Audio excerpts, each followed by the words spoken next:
আমার স্বামী আরব আমিরাতে, উনি কোটা আন্দোলনের জন্য এখন কোথায় আছেন, কী অবস্থা আছেন আমরা কিছুই জানি না। আমার স্বামীর খোঁজ খবর চাই। আমরা বাংলাদেশ সরকারের কাছে এটাই আমার সহযোগিতা চাই। ওনারা যাতে আমার স্বামীকে ফিরিয়ে দেন এবং অনেক আত্মীয় স্বজন আছেন, ওনারা যাতে এই ব্যবস্থা নেন, এটাই আমার অনুরোধ। আমার বাচ্চারা প্রতিদিন ওনার বাবাকে খুঁজে কান্না করে প্রতিদিন। আমার স্বামীকে ওনারা কোথায় নিয়ে রাখছেন এখন পর্যন্ত আমার কোনো খোঁজ খবর পাইনি।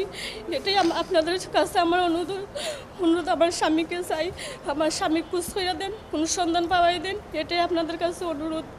যে কোনো মূল্যে আমার স্বামীকে আমরা ফেরত চাই।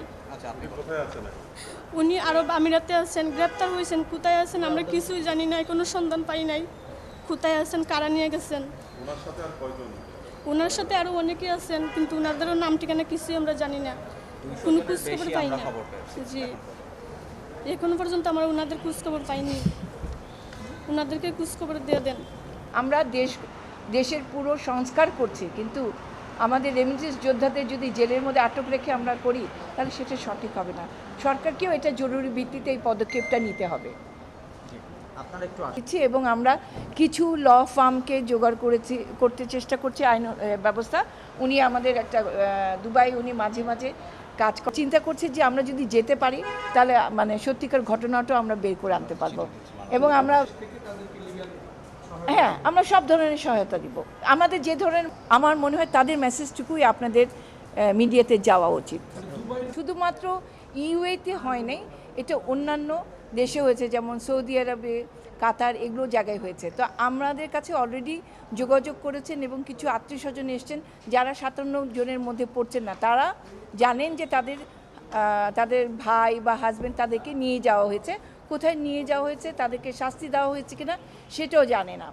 আমরা যেটা সবচেয়ে বেশি কনসার্ন, এখানে যে যাদেরকে অ্যারেস্ট করা হয়েছিল ফর্মালি এবং কনভিকশন দেওয়া হয়েছিল, এর পিছনে আমাদের তখনকার যে ছিল দায়িত্বপ্রাপ্ত যারা দূতাবাসে ছিলেন, তারা এটাকে আরও অ্যাগ্রিভেট করেছেন, কারণ তারা এই ইউএ কর্মকর্তাদেরকে জানিয়েছেন এরা সন্ত্রাসী, এরা স্বাধীনতা বিরোধী, এদেরকে অ্যারেস্ট করলে ওনাদের কোনো আপত্তি নেই, এবং যার কারণে কোনো প্রকার আইনগত সহায়তা দেয়নি। এবং আমরা চিঠি পেয়েছি যে পররাষ্ট্র মন্ত্রণালয়, তৎকালীন পররাষ্ট্র মন্ত্রণালয় থেকে প্রতিটি অ্যাম্বাসিতে চিঠি দেওয়া হয়েছে যে এদেরকে চুপ করাতে হবে, এদেরকে শাস্তি দিতে হবে। আমরা বর্তমানে ফর্মালি আবার চিঠি দিয়েছি আমাদের প্রধান উপদেষ্টা, অন্যান্য উপদেষ্টা এবং পররাষ্ট্র উপদেষ্টাকে দিয়েছি যে এ বিষয়ে আমরা চাই ওনাদের ইন্টারভেনশন। ওনারা কিভাবে এই এতগুলো লোক যারা রেমিটেন্স যোদ্ধা বলছি ইদানিংকালে, তারা কি করে এই অবস্থায় আছেন, এবং এ বিষয়ে আমরা বলেছি সর্ব ধরনের আমরা অ্যাসিস্ট্যান্স দিতে পারবো, কিন্তু আমরা একটা অন্য দেশের গিয়ে আমরা আইনজীবী হতে পারবো না। কিন্তু যে কোনো ধরনের বাংলাদেশ থেকে যে লিগ্যাল সাপোর্ট, পেপার তৈরি করার ব্যাপারে সব কিছু আমরা চাই, এবং আমরা সবাইকে আমরা একসঙ্গে নিয়ে এসে রিপ্রেজেন্টেশনটা নিয়ে করতে চাই।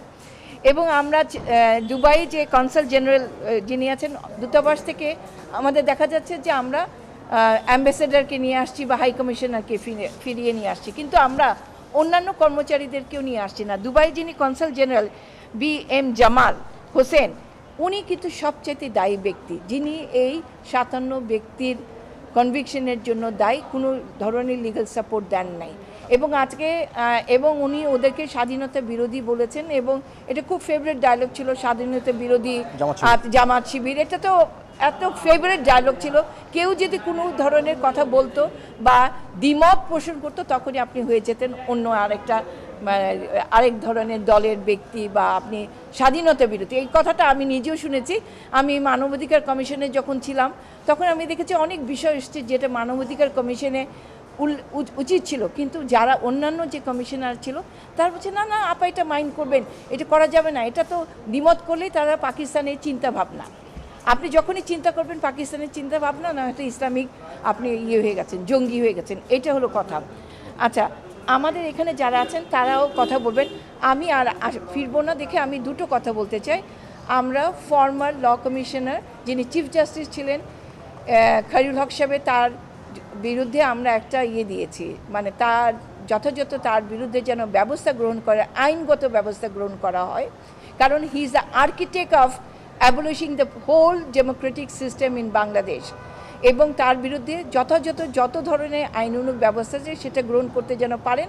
আরেকটা যেটা করেছি মানবাধিকার কমিশন এখনো কেমন করে ঠিক আছে, একটা কথা বলেনি। তাদের আইন অনুযায়ী 12 ধারায় তারা এই ধরনের দুর্ঘটনা, এই ধরনের ঘটনা, যে রংপুরে যে ঘটনা ঘটেছিল সেখানে তদন্ত করা উচিত ছিল, তাদের মুখ বন্ধ করে রেখেছে। এটা কেন আমরা এই মানবাধিকার কমিশন করেছি?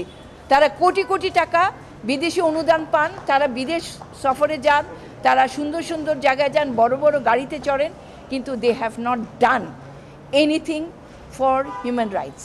তাদের উদ্দেশ্যই ছিল বাংলাদেশের মানবাধিকারকে তারা রক্ষা করবেন, তারা রক্ষা করতে ব্যর্থ হয়েছেন।